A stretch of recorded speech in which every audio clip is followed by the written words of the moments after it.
देवेंद्रजी फडणवीस साहेब, मंचावर उपस्थित असलेले भारतीय जनता पक्षाचे नेते, प्रदेशाचे उपाध्यक्ष आमदार प्रसाद लाड, सन्माननीय वरिष्ठ आमदार कालिदास कोळंबकरजी, या ठिकाणी उपस्थित असलेले आमदार तमीर सेलवन, ज्यांना आपण असं ऐकलं असे हरीश भिवानीजी, माननीय सुनीता भाणजी, कार्यक्रमाचं सूत्रसंचालन करणारे राजेश शिरवडकरजी, आणि ज्यांनी 16 वर्ष अविरतपणे या कार्यक्रमाचं वहन केलं असे मुंबईचे उपाध्यक्ष माननीय अमरजीत मिश्रा.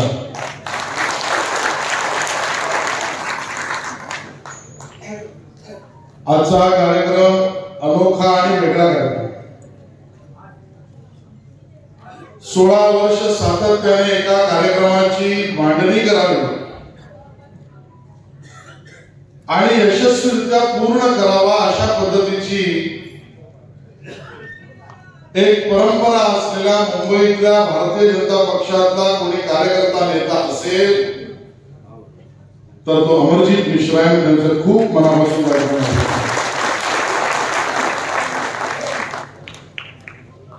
अटलजींच्या कवितांचं वाचन असेल, अटलजींच्या बद्दल समाजामध्ये असलेला भाव या मंचावरून प्रतिबिंबित व्हावा या पद्धतीचे कार्यक्रम सातत्याने अमरजींनी त्या ठिकाणी केले. अटलजी आणि वांद्रे याचं एक नातं देवेंद्रजी. माझ्या मतदारसंघामध्ये आपलं स्वागत करताना मला या ठिकाणी सांगावं लागेल की अटलजींच्या आयुष्यामधल्या सगळ्यात महत्वाची गोष्ट ती म्हणजे जनसंघापासून बाजूला जाऊन भारतीय जनता पक्षाची निर्मिती होणं. त्या भारतीय जनता पक्षाच्या निर्मितीचं अधिवेशन होऊन तिथे अटलजींनी अध्यक्षपद पक्षाचं घेणं. या तिन्ही गोष्टी ज्या ठिकाणी झाल्या त्याच ठिकाणी आज देवेंद्रजींचा सन्मान मानला जातोय. यापेक्षा मोठा खरं तर अटलजी आणि मुंबई एक नातं, जे कधी कधी आम्हाला प्रश्न विचारतात आणि जनतेमध्ये भ्रम पसरवण्याचा प्रयत्न करतात की मुंबई कोणाची. त्या सगळ्यांना तुम्ही हे सांगितलं पाहिजे या देशामध्ये माननीय पंतप्रधान नरेंद्र मोदीजींच्या आधी असा कुठला पंतप्रधान झाला ज्यांनी मुंबई आणि मुंबईचं महत्व आणि मुंबईशी आत्मीयता जोडली तर ते अटलजी सोडून एकही नाव समोर येऊ शकत. अटलजी आणि मुंबई हे नातं परस्परांच्या जवळचं.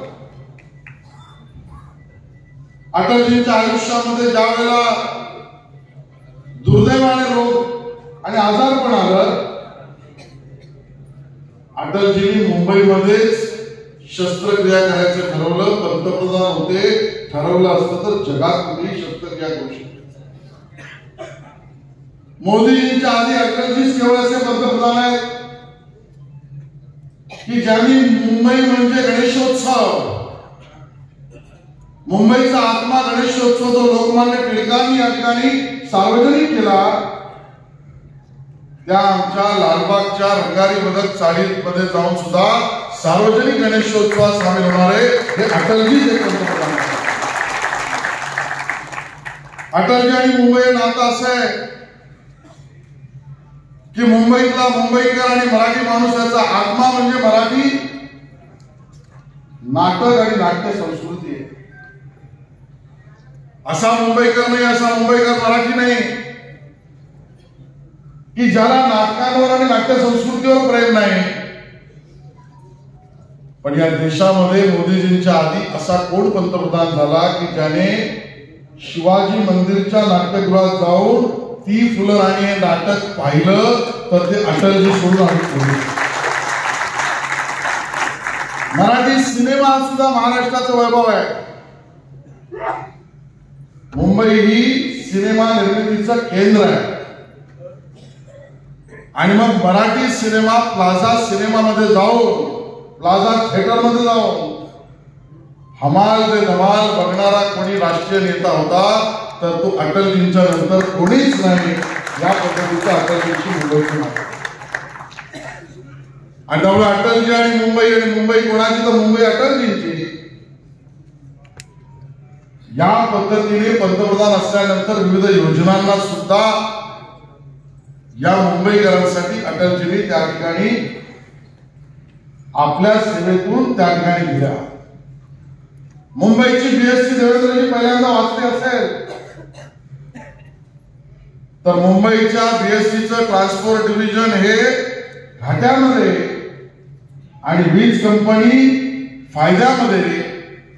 हळूहळू वीज कंपनी चालेल आणि बीएसटीची बस बंद पडेल अशी परिस्थिती ज्यावेळेला झाली त्यावेळेला मुंबईकरांची बीएसटी वाचवण्यासाठी वीज कंपनीची सबसिडी ट्रान्सपोर्टला आमच्या बसला देण्याचा निर्णय करून मुंबईची बस कोणी वाचवली असेल तर ती अटल बिहारी वाजपेयींच्या सरकारने. खऱ्या अर्थाने मुंबई आणि अटलजी, मुंबई आणि मराठी माणूस, मुंबई आणि मुंबईकर, अटलजी आणि मुंबईकर हे नातं घेतात. आज भी मैं अमरजीत जी का इसके लिए भी अभिनंदन करता हूं कि आज उन्होंने अटल जी के नाम से जो पुरस्कार है वो तय करने के लिए शायद उनके मन में बहुत सारे प्रश्न होंगे, बहुत व्यवधानों से उनको जाना पड़ा होगा, बहुत सोचना भी पड़ा होगा. लेकिन मैं सही मायने में कहूं तो आज इस मंच से अमरजीत जी और उनके संगठन ने किया हुआ निर्णय, अटल जी का पुरस्कार अगर किसी को दिया जाए तो देवेंद्र जी को दिया जाए, ये सबसे बढ़िया और ये सिर्फ भाषण के लिए नहीं है. अटल जी के व्यक्तित्व की, कर्तृत्व की तुलना किसी और से हो ही नहीं सकती. ये अपेक्षा भी नहीं, तुलना करना ठीक भी नहीं. लेकिन अटल जी के पदचिन्हों पर चल तो सकते हैं. अटल जी ने दिखाए हुए रास्ते पर आगे बढ़ तो सकते हैं.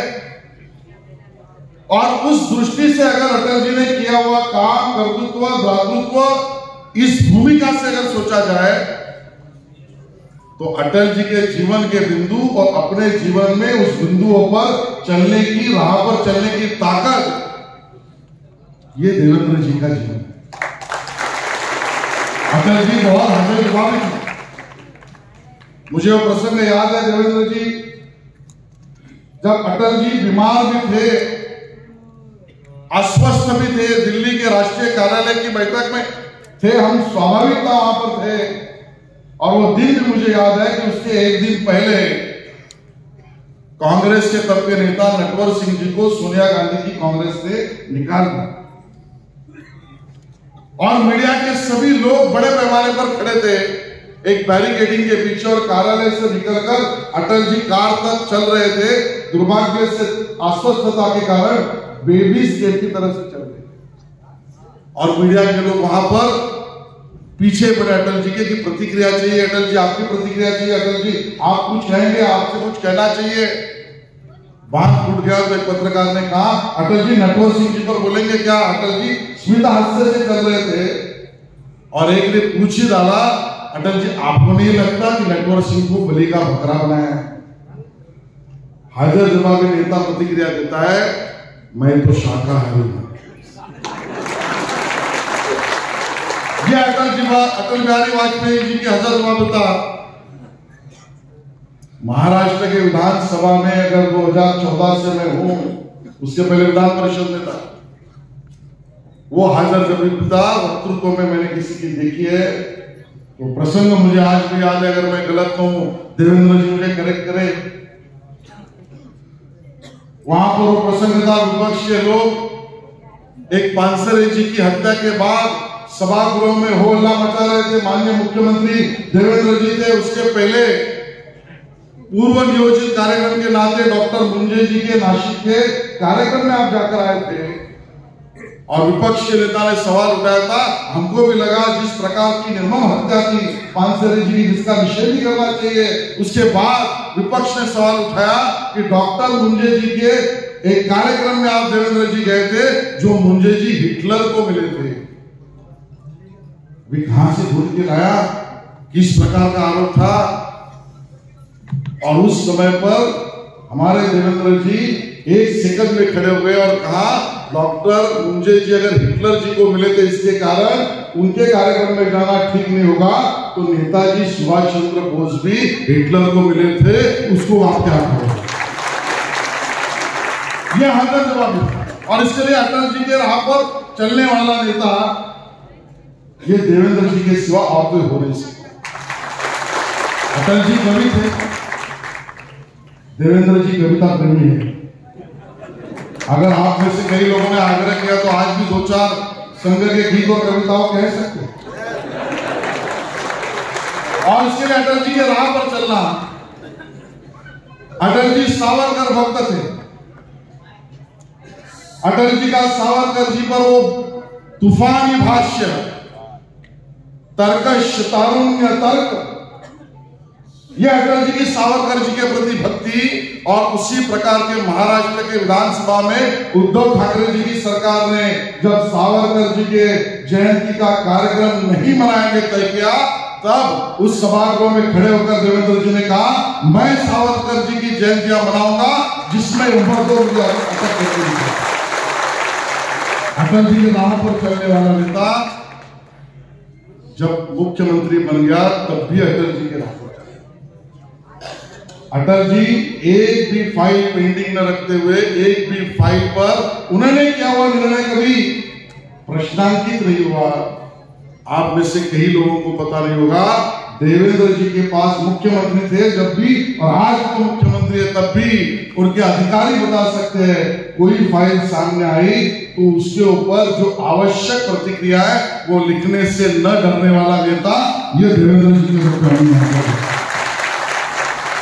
अटल जी प्रखर हिंदुत्ववादी थे। आज भी हम अगर हनुमान चालीसा देवेंद्र जी को कहे तो पूरी हनुमान चालीसा कह सकते हैं, इतने प्रखर हिंदुत्ववादी नेता ये देवेंद्र जी के रूप में भी है। और अंतिम बात, अटल जी को भी पूरन पूरी पसंद थी। और देवेंद्र जी ने एक चैनल में तो कहा है कि मैं साथ साथ पूरन पूरी खाता। तो इसलिए अमरजीत मिश्रा जी ने अटल जी के राह पर चलने वाला हिंदुस्तान में अगर कोई नेता है तो उसको ही स्वाभाविक पुरस्कार देने का तय किया, वो देवेंद्र जी को दिया। इसके लिए मैं उनका धन्यवाद देता हूँ और माननीय देवेंद्र जी को बहुत सारी शुभकामनाएं देता हूँ। बहुत बहुत धन्यवाद। जय हिंद, जय महाराष्ट्र।